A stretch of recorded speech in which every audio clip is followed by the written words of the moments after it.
Hi, I'm Angela Williams, I'm Krista Marshall, and I'm a survivor of child sexual abuse. and I advocate for those that have experienced sexual abuse. Welcome to Voice Up for the Voiceless. We're so glad that you've tuned in with us today. We're a podcast that addresses the issue of child sexual abuse and exploitation. It's a deep, dark issue, but we hope that we are shedding light and we are breaking the silence and that we are helping survivors to heal. And we are so grateful for our co-host, Krista Marshall. Hey, I am here today. I am ready to roll. I'm excited, and I want you to tell me about your gorgeous sweater you have. Isn't it pretty? It makes me feel pretty. No, I usually shop at, thrift stores, TJ Maxx. I don't spend a whole lot of money on clothes. I try to find cute stuff. Yeah. But my husband took me shopping. We went to Santa Rosa last week for my birthday, and he was like, buy whatever you want. And I'm like, He's like, don't look at the price tag. So I brought this pretty sweater. And I love it. I love it. I love it. Pretty. So did you It's get a very lot of classic. articles, or did you get just kind of like a few things? I just got a few things, Good. even though he said that. It was like, Yeah. okay. Yeah, my husband knows He not to doesn't tell me balance the that. checkbook, so he doesn't know how much money he has. But Gotcha. anyway. Gotcha. No, Yeah. I got a cute little jumpsuit. Yeah. I got a cute dress, and then I got a really pretty linen top, and then I got this. Okay. So it wasn't too bad. Good. I didn't go Good, crazy. Good. Yeah, that's so cute. Love it. Thank Love you. It, love it. Thank So, you. yeah. So today's topic is one that we feel like is just not for survivors, it's Yeah. for everybody. And it really is about For me, balancing. It's for me. It's for me too. It's for you? Yes. Okay. So we'll just speak Yeah, into let's your just heart. Go. Yes. So No, it's something I have struggled with for years is to have balance in life. Mm-hmm. I have been a people pleaser most of my life. There was a turning point where now I can truly say I've been rescued from that. I've Yeah. been delivered. Yeah. That I really try to live my life for an audience of one Mm-hmm. and know that I can't please everybody. Know that I'm not everybody's cup of tea. I know that. Yeah. And it's okay. Yes, absolutely. So you're kind of going into like the balance of just like thoughts and mindsets even. Like there's so many different aspects of balance because there's so many different aspects of us as humans, So I Yes. mean you do have the holistic approach of it of just like life in general and how do you balance life? But then in order to balance life, you got to be able to balance the mental and then you got to be able to balance the spiritual. Like how would you say that you were able to like even holistically in our three parts that we are balance all three parts starting there maybe? So I learned that life is about priorities. So that's where I started. In to have a healthy life, what do my priorities need to be? And so I order my life. I order every decision. I order every move of my life based on these priorities. Yeah. Number one is God. Have I spent my time with God in the Word, in prayer? So have I given Him the first fruit of every day? Have I given Him the first consideration of every decision? Yeah. Have I gone to God? And have I given Him the first day of every week Wow. in fellowship? Wow. So that's kind of where I start. And it's not like I talk to God all day long. So Yes. it's not like I just give Him an hour, but just the first fruit, Right. really being still. Right. Because He says, be still and know that I am God. And I think, especially as women, we're running around with our heads cut off in 1,000 different directions. And there was a season where I not only didn't have balance in my life, but I didn't have balance in my head. Like it was all together on the outside, but on the inside, it was just like a mess. There was no balance in there. There was no peace in there. And I think we have to have balance in our life to have peace in our life. Yeah. So that was number one. So God is number one. Number two is my family.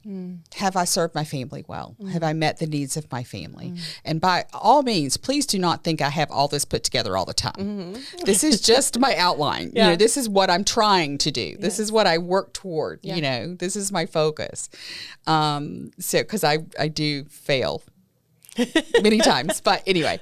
So God, then my family does my family need me? What are the needs of my family? Just like last week we were supposed to tape and you had 2 sick babies. There was no way you had to prioritize your family. But you actually set me free, just to kind of cut you off really quick. Okay. In a nice way. But I felt that I was like, oh my gosh, my babies are sick and we're supposed to film today. And I just kind of started here. And like my priority and my mindset is kind of like work first, not, obviously I know God. And then, you do work and then, family comes where it comes. I'm in ministry. So I had it backwards. And you set me free even from that mindset of feeling like I have to show up, to where actually, no, my babies do need me. I can be home. I can be there and make sure they're okay, because that's more priority than anything, And I was so grateful because you were like, oh, it's fine. Babies first, family first. And I was like, really? Because especially in working in nonprofit and where you're working with trauma 24/7, it's sometimes hard to make sure that you're prioritizing your life over other people's emergencies. So you set me free from that too. So thank you for that. I appreciate it. Thank you. Yep. No, for 40 years, for the people in my professional life and real estate even, I've always told people family first, family before work. And I think so often people get that get it backwards. wrong. Yes. They put work before family. Yes. And then they wonder why they're distant from their family. And it's like, because you've always put something in front of me. So I've really tried hard. And my husband has modeled this beautifully. His whole working career, it was 9 to 5, and it got to the point where people knew not to call Phil Williams after 5 o'clock. Like he was not going to answer. So you're wasting your time. Wow. Yeah. It was 9 to 5. He had strict boundaries around his work life. And every once in a while, he'd have to travel, or there'd be anomalies to that. But for the most part, for the majority, he was very strict about this is my work time. And then no weekends. Very rarely can I remember that man working on a weekend. It might be he had to travel out on a Sunday, but very, very rarely was he in his office or working, on a weekend. So I think God, family, work, of course, we all have to support our lives, our family, our livelihood. And I think the fourth thing is friends, to prioritize friends, and then hobbies. We all need a break. We all need to go have some fun. So, whatever the hobby is. And sometimes hobbies can be very time consuming. If you get into golf's like a full day on the golf course, or tennis lessons. So I think if you can kind of structure your life around that, I think you can find balance, because you'll know what your yes and no needs to be. Because you can't be all things to all people. You can't be in, a dozen different places. You have to constantly think, okay, what is the priority here? Yeah, for sure. For sure. Is that That good makes answer? sense. Yeah, no, it completely makes sense, because again, like I'm saying, itching. I'm sorry, no, guys. it's fine. My nose itches so bad. That's my a granny used priority. to You say gotta somebody's do it. coming to see you if your nose is itching. I wonder who's coming to see me. Right. But yeah, so like kind of what you're saying though is just, again, like that holistic approach of balance. And you started off with number one, God. Like one of the things that one of my mentors taught me is as soon as you wake up in the morning, grab paper, grab your phone, grab something, and just sit silently. And I try my best to do that every morning, just to hear what God has for me, and I write it out. Well, I think this thing has really thrown a lot of people off balance, though. Being on social media, getting into the comparison rat race. Yes. Well, their family looks better than my family on Easter Sunday. Yes. They're all dressed up. Yes. They got that beautiful family portrait. Yeah. You start comparing yourself, Yes. and I think that throws you off balance. That's a lot of wasted energy. Yeah, I mean, distractions as a whole is going to throw you off. Even like kind of with what I was saying in the morning, like I have to stay so diligent to just make sure if I'm on my phone, I'm on my notes to hear what God says. I can't go on YouTube, or I can't look at my text messages. I got to do. It takes you down a rabbit hole. It sure will. If I click on that It Instagram, sure will. it's like, I need to go buy this, and I need to go buy that. It's like, it takes you Do you down. know how many useless things I've bought just because it was on, it popped up on my thing? Yeah, no, I'm not doing it anymore. Instagram, I'm not. Well, I was on a retreat last weekend, and we couldn't have our phones, and it was so freeing. Wow. It was so freeing to the point where Monday, I didn't really want to look at my phone because I was freed from it, that little addiction. And it is addiction. It's an addiction. It's an addiction. Yeah. So, yeah. So balance is hard for women especially. I know men have to balance a lot in their life, Yes. but for women, we have so much on us.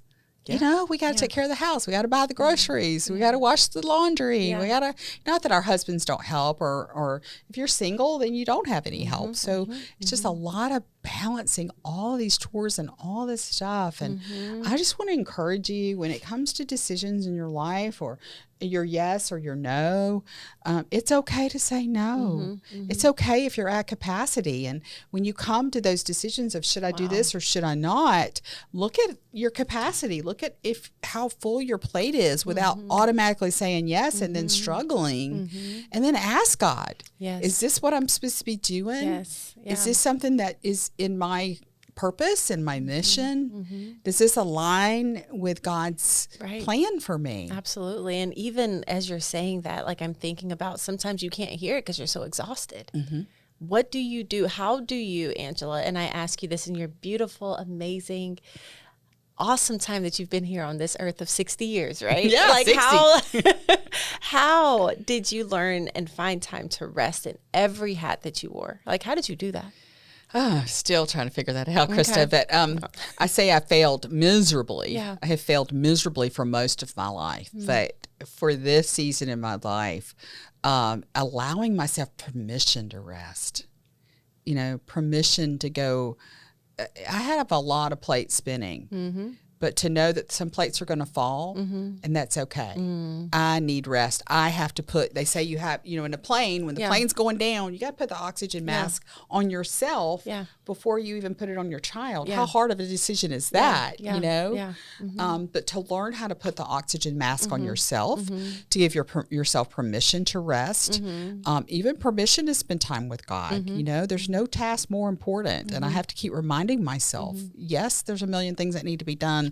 But this thing first. Yeah, absolutely. This thing first. That makes sense. And to not compare myself to other people. Like, I don't have to accomplish as much as you accomplish, because maybe that's not my plan, my purpose. I think comparison is the thief of joy. We're constantly comparing. So I think just giving ourselves permission, and to know that if you don't have balance in your life, you don't have peace.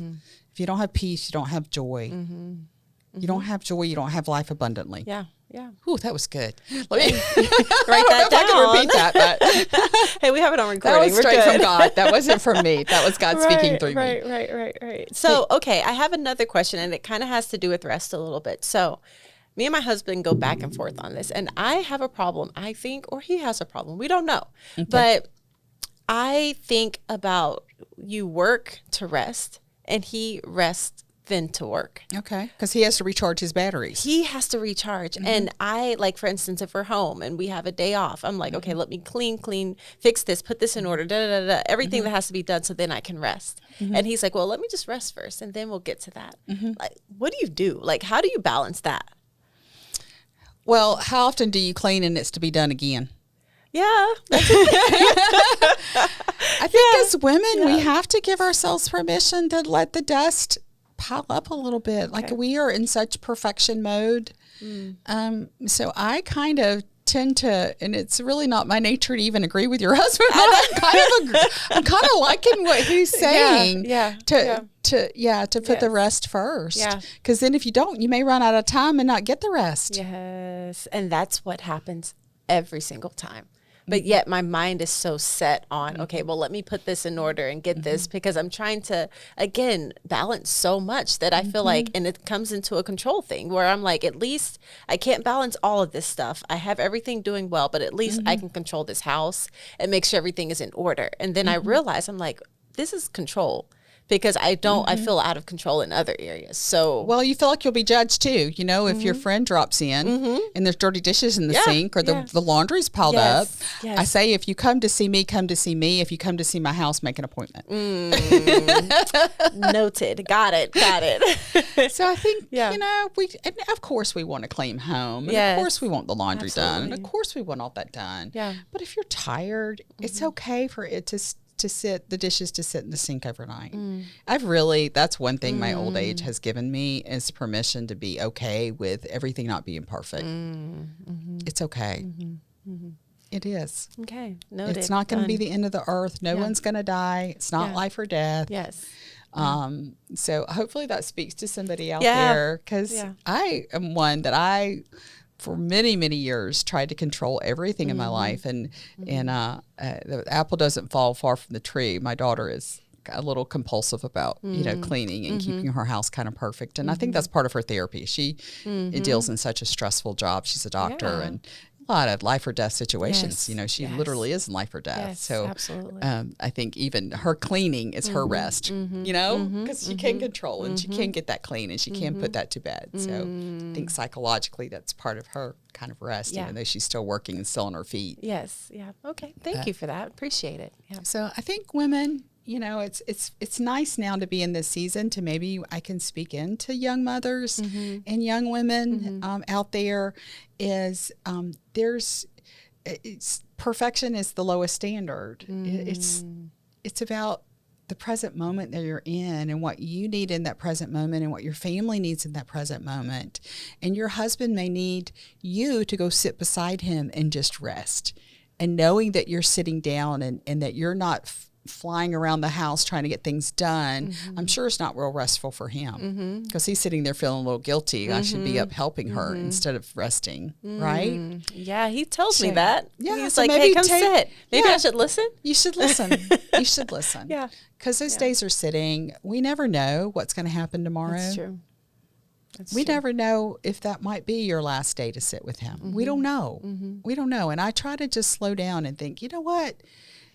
It can wait. Just like Monday when I came back to my massive piles of stuff and I just thought, I'm going to just do what's on fire and I'm going to go to Home Depot and get some plants and I'm going to do what I love to do and play in the dirt a little bit. And I had no more time to play in the dirt, but I made time and I let some other things just kind of lay. Yeah. And that's okay. Yeah, it is. It is. Okay, thank you. I feel like I went to therapy today. I'm so grateful. I needed that, just to kind of be, again, set free. I felt like this subject especially, I know I kind of threw the topic at you, but I feel like balance, for people who've gone through trauma especially, we get into that people pleasing, we get into your value maybe wrapped up in your career or being busy or being on every committee or trying to prove something. Yeah. I just want you to hear me. You have nothing to prove. You are loved. You are valued. You are the king or the son or the daughter of the Most High King. Yeah.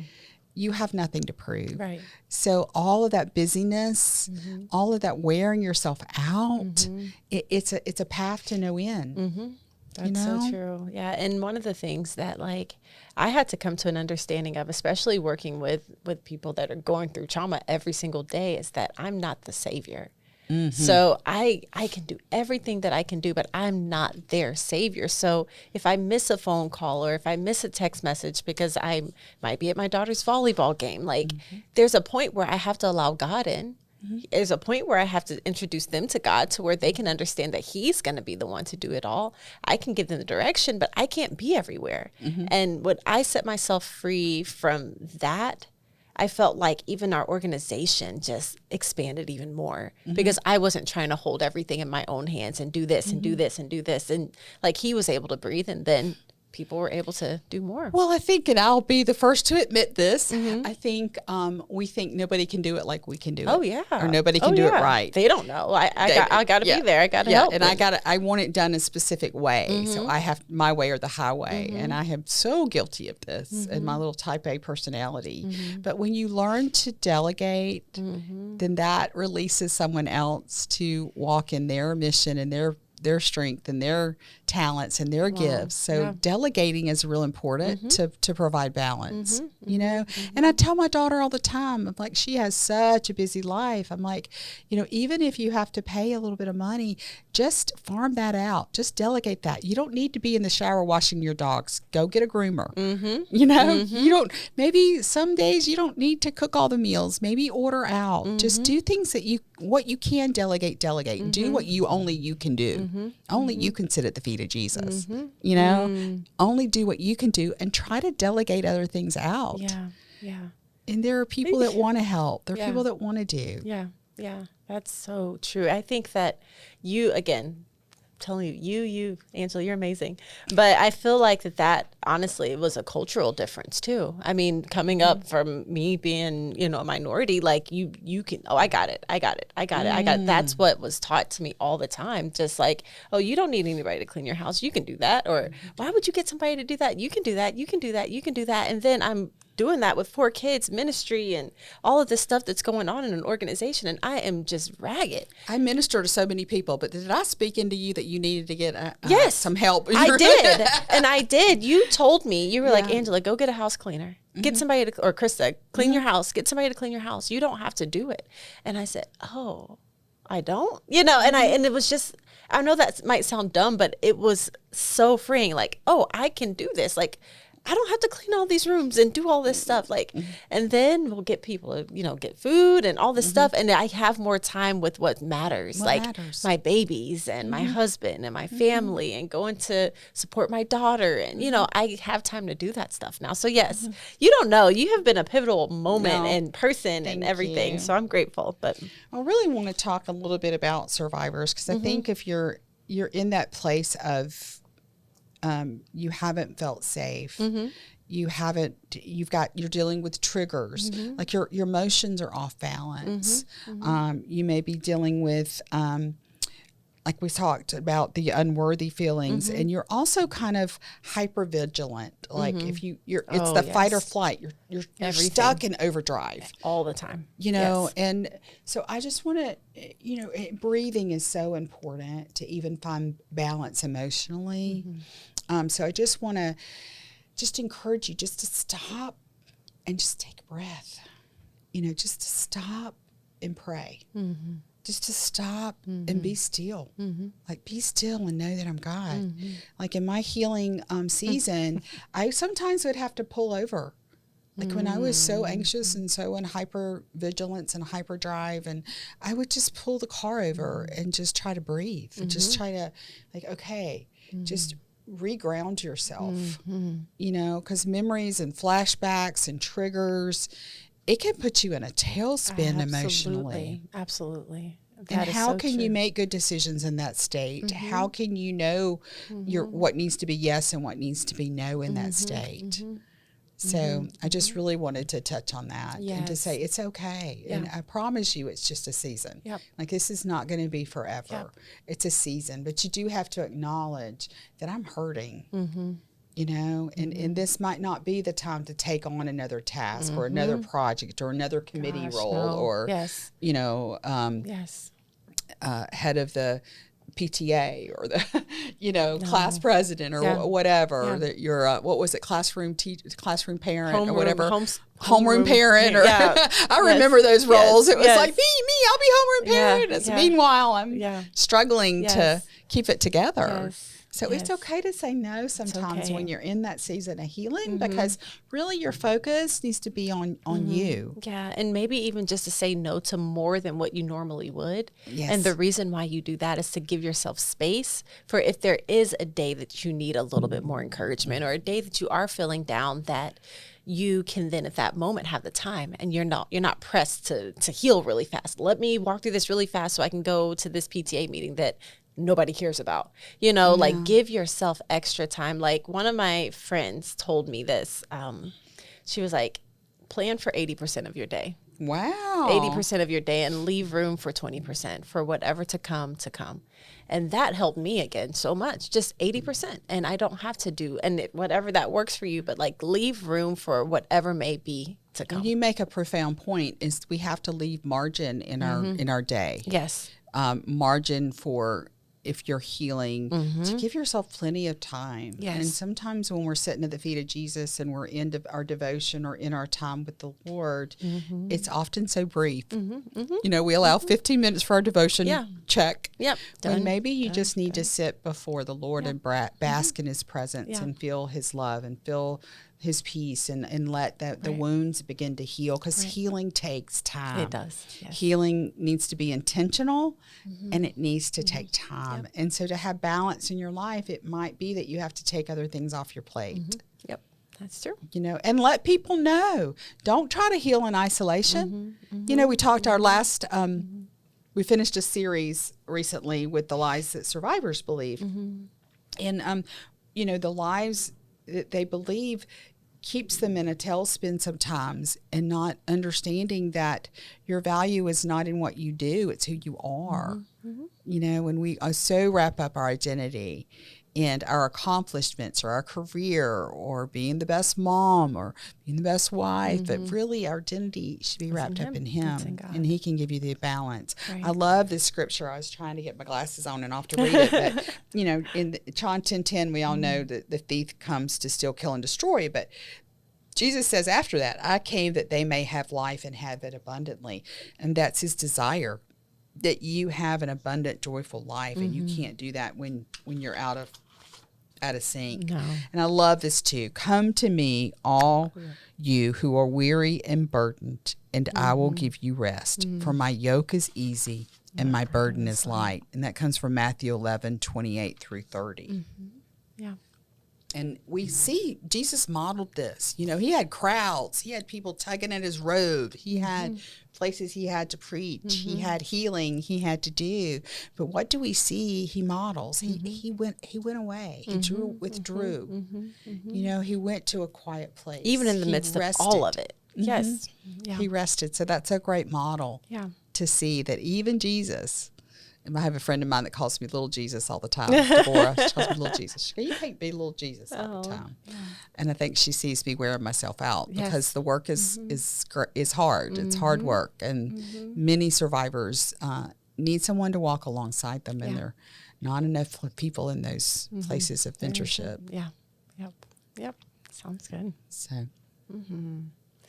Oh, well, I think that regarding balance, we kind of went through a few things that are super important. We unpacked some things. We definitely did. I think that the rest was so important. The holistically, what does that look like, was so important for us to make sure that we have everything in alignment. But we can't do that without God first. So again, I think that we kind of went through all of that. And so start maybe the day with God, not on your phone. Yes. I think that's a good one. Absolutely. Name what's draining you. I think this is real important. If something is wearing you out, name it, and maybe you need to take that off the list.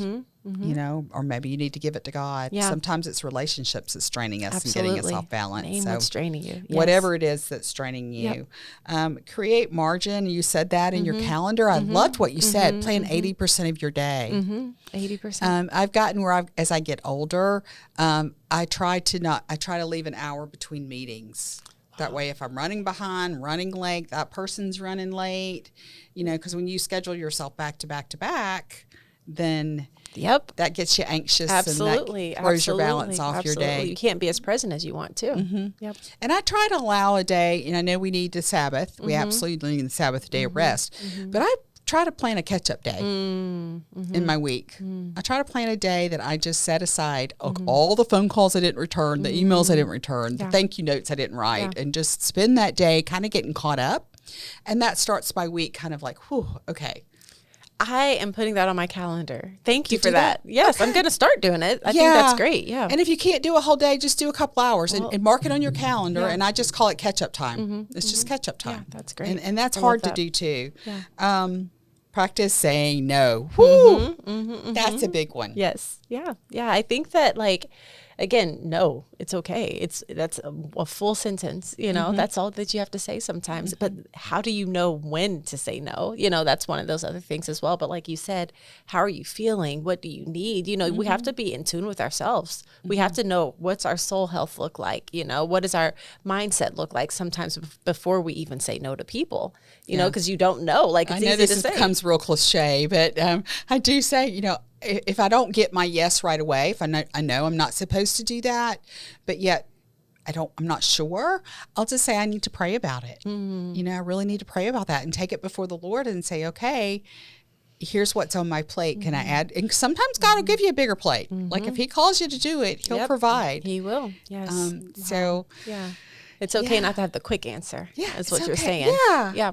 It's okay. Yeah. Because I think even when we pray, we get a yes, we get a no, and we get a wait. So sometimes you just might need to wait. You can say, not right now. I'll think about that in the future, Yeah. but I don't have the capacity to do that right now. Right. And I think people are mature enough to receive that without absolutely getting angry. I for the think most we part. put so much pressure on ourselves to be all things to all people, and we don't need have to do Yeah, that. that's true. You That's know? true. Yep. So, yeah, we've unpacked a lot today. If you have enjoyed our show on balance and peace, please share it for somebody that you know that might be out of balance today or might be struggling. And especially if you're a survivor, just know that we're praying for you. And it is our heart's desire that you would find healing and peace and joy and know that you are valued and that you are loved. Yes, absolutely. And again, thank you, Angela, so much for sharing your wisdom. I think that it's helped all of us. And then I know that there's still so much more, So yes. And then like I hear people say sometimes, there's no such thing as balance. There's ebbs and flows, and I think I agree with that sometimes, that some days there will feel that you're off balance, but then some days it's okay to get back on track. Like you were saying, to schedule that one day or go to a therapy session or do whatever you can to feel that sense of security and sense of mindset peace. and peace. You want to walk in peace. Absolutely. I think I spent a lot of my life just carry. Yeah. And now I seek peace, above all. Above peace. all things, and then peace produces joy. Yep, And so there you go. all the fruits of the Spirit. Yeah, absolutely. So again, we're so grateful for you tuning in. We thank Mesmerized Media for making this possible. We thank you for listening. Please share, comment, subscribe, and know that we're praying for you. And we ask that you pray for us. Please. So I'm Angela Williams. And I'm Krista Marshall. Thanks for tuning in to Thank Voice Up for the you. Voiceless. Thank Bye. you. Bye.